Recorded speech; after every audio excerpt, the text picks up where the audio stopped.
Hi everyone, Comic Reviewer here. This time doing part 2 of my graphic novel review on Ultimate Comics X-Men. Now, as we left off, Key Pride, Iceman, and Human Torch had just rescued Rogue. So let's get on with the story.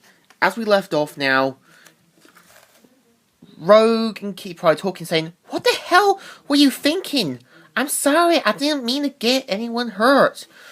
And he's like, "The news said you started this.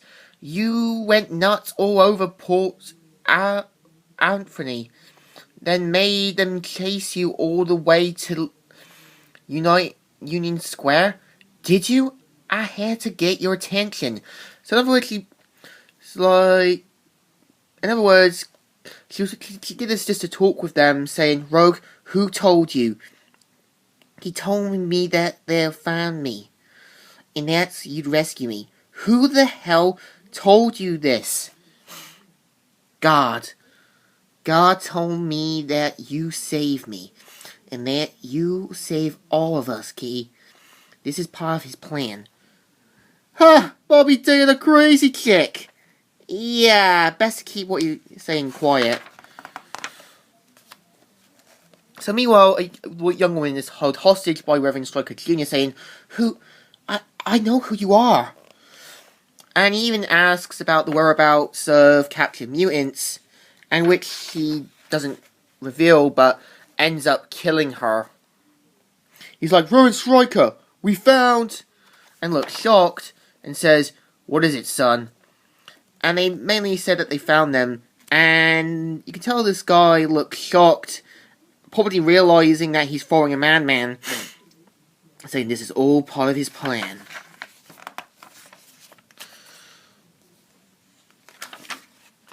And meanwhile, Cooper is talking with the guy saying, "Nice job at the press conference, Miss Cooper." "Shut up, Harris." And so Fury leaves in a huff and says, "Pardon." "Hey, Dan, that was General Fury, right?" "Indeed, ma'am." "He looked pissed." "Indeed, ma'am."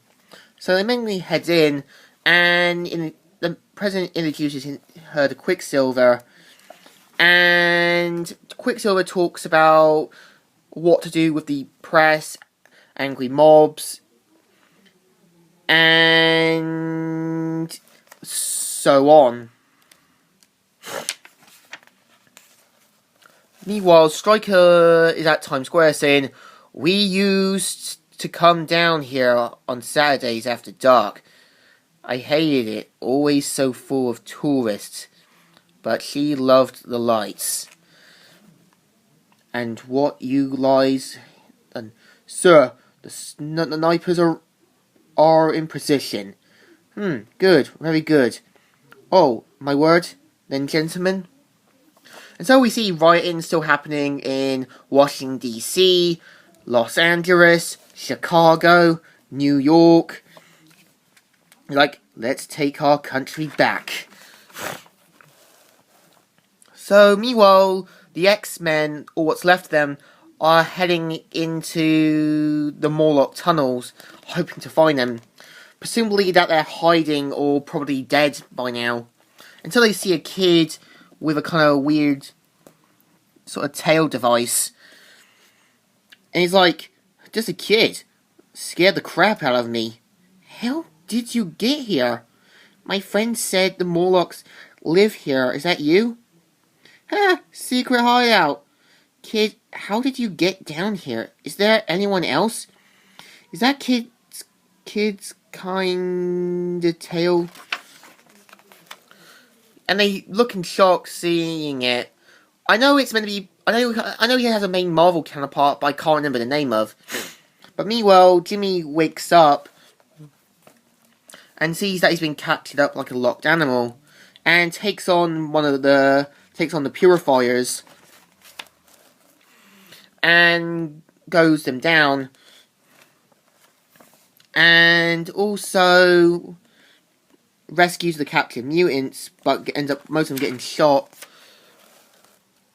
And even rescues one kid and falls down into the water. And meanwhile, Jimmy wakes up saying, I can have my bed back." Johnny, not now. Kitty, yes? Good to see you again. And so they mainly said that they about what's going on. And he says, you don't understand. He's gonna kill them. Hold up. Who killed who? He's rounding up, got a bunch of mutants in cages. Said he's gonna kill them. And so they have to get into action to prevent Stryker from killing any mutants. And so innocent people get sniped down, police officers, people who've had family and friends. He's like, oh, Babylon, the great, now you have fallen. You sins are so many, and you have stained so far from the truth. Now head the world of the Lord.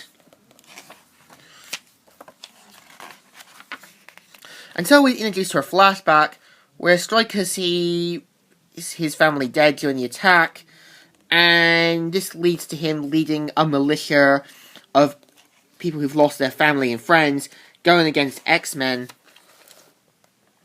and Stryker leaving after the X-Men got destroyed. And he's like, oh, for God's sakes, get up, my boy. Dad, is that really you? Hello, William. You look like you've seen better days. And Stryker says to his father's ghost, saying, they killed my son, they killed my family, I want revenge. And says that he'll help him. So, I do believe that he's meant to be a ghost, saying, man up, soldier. You know, you almost had me impressed for a second there. And so he says to him what he's going to do. And we see Stryker whipping himself. And his father goes watching, saying, Reverend Stryker? Yes? They're ready, sir. And so Stryker's in a jeep with one of his soldiers saying, I gotta tell you, we were all real excited to hear you speak. Some of the folks here are like lost loved ones in the flood, lost in the flood. And but then you and those other men here in the Xavier School, that's some right, well, it's just got impressive, inspiring.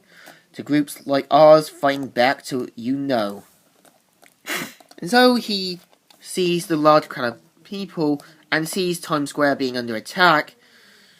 And Stryker saying, he has called me to the higher purpose than that. And so Cooper's saying, you're trying to sell us arms, Mr. Lancher? And Quicksilver points out is that he's given them ideas on what to do. And Vi's saying, Mr. President, Pietro, what the hell? I'm sorry to interrupt, sir, but it's Times Square. You need to see it for yourself. It's more than that. Is this about the riots or I already? And so she says that this is going to be out of hand. And he asks, his name is William Stryker, sir. And so he says that I do not hate mutants. And so he points out that he's trying to justify his actions. So he brings up some of the captured mutants who have family and friends. So the X-Men now with Rogue talk about what they're going to do. And they're going to rescue the captured mutants.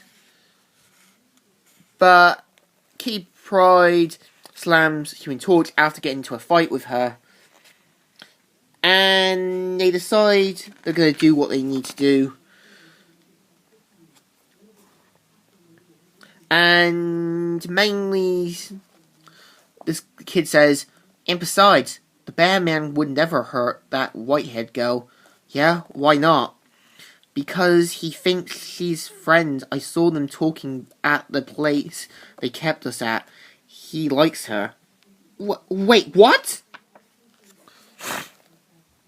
And so we're introduced to Stryker's big speech, where a lot of people are gathering, and he sees Rogue by saying, "Please, I want to be forgiven."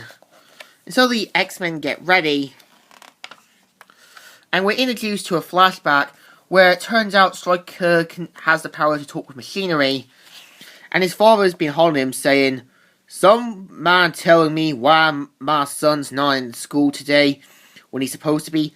The doctor says he still needs rest. He gave him a note. Rest, hell. All the boy ever does is rest." It says, "Your fault." "What, that boy?" "I said it's your fault. I'm not a weakling." And you can tell that he does want to say it out to his father, saying it is his fault. And Stryker says, "Oh, yes, sure, William. You sure as hell are. But you do what your father tells you, you know." And so Stryker talks with the protesters, even bringing a mutant and using his kind of healing ability to destroy his mutant gene. And says, "My skin, what did you do?" "Made your body clean. What have you done to me?" And so, after he refuses to repent for his sins, Stryker kills him in cold blood. Now, I'm going to have to end it here, so Comic Review here, signing out.